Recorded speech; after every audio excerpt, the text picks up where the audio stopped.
Hello and welcome back to my channel. In this video, we'll be discussing tips for the removal and replacement of the camshaft position sensors on this 2025 Toyota Tacoma with a 2.4 liter engine. If you find my tips to be helpful, please like, subscribe, and comment. Now let's get started. There are two camshaft position sensors on this inline 4-cylinder engine. The exhaust camshaft position sensor is located right here, just to the left side of this coil. And you know that it's the exhaust sensor because it's on the exhaust side. There's the exhaust manifold and the O2 sensor. The intake sensor is located right here, just to the driver's side of the fuel rail. And you know that's the intake sensor because there's the intake manifold located right here.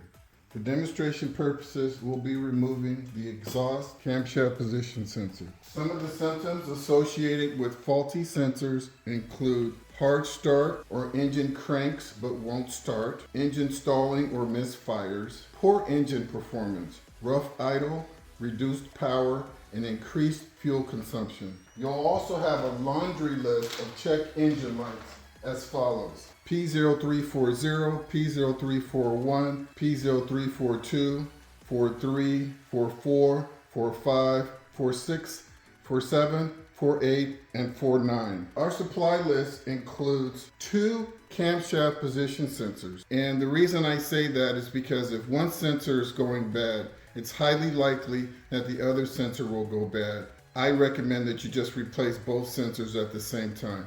They should last at least 150,000 miles, and that is totally dependent on your oil maintenance, and we'll cover that in just a minute. Other supplies include an 8mm socket with a ratchet. You'll also need some thread lock, and most likely, if you're throwing a code, you're going to need an oil change. Please see other items in the description below. What do these parts do? Well, they monitor the camshaft's position and speed and provide data to the powertrain control module for precise ignition and fuel injection timing. And this is essential for engine performance and proper valve timing. So let's go ahead and move forward with the removal of the exhaust camshaft position sensor. Both sensors can be removed and installed in the same manner. So we're going to lift this hose up out of the way because we need to access that bolt right there. Okay? Get on top of the bolt, loosen it up. It was already loose for the demonstration, and I just want to show you that it does have thread lock on it. Okay, now I'm going to squeeze on the electrical connector and pull it out, then wiggle and slowly pull out the camshaft position sensor, and here it is. So let's just go ahead and inspect it.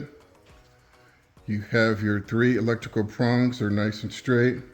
I don't see any cracks.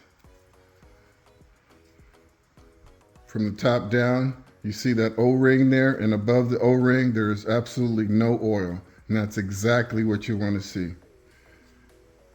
And you should also check on the engine block to make sure that there's no oil around the mounting point. Okay? When I first removed this, it was covered full of oil. The oil was not in the best shape, but it wasn't full of sludge and it wasn't reddish. Those are kind of indicators of poor maintenance of oil. This sensor operates on a magnetic pulse, and there are videos out there that can show you how to test the sensor. Basically, set up your voltmeter to ohms.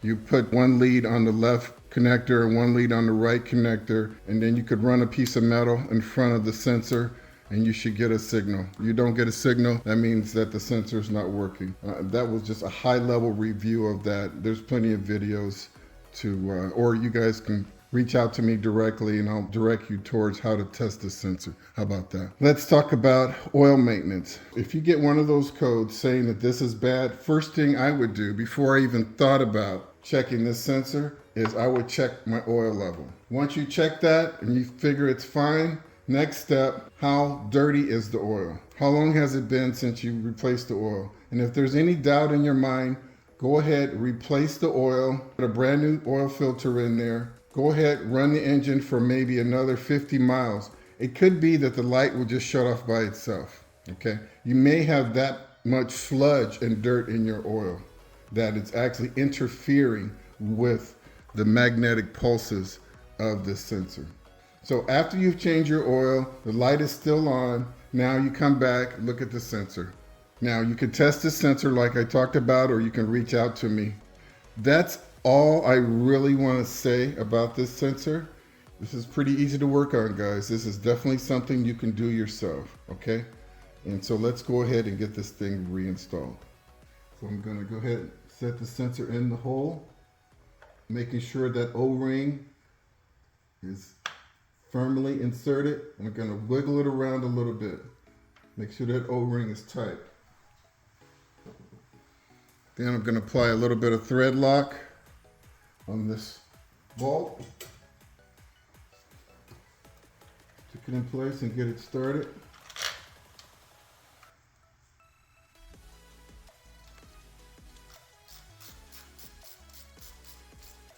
It was on pretty tight when I tried to take it off. First I thought the threads might have been cross-threaded. There you go. I'm going to find my electrical connector.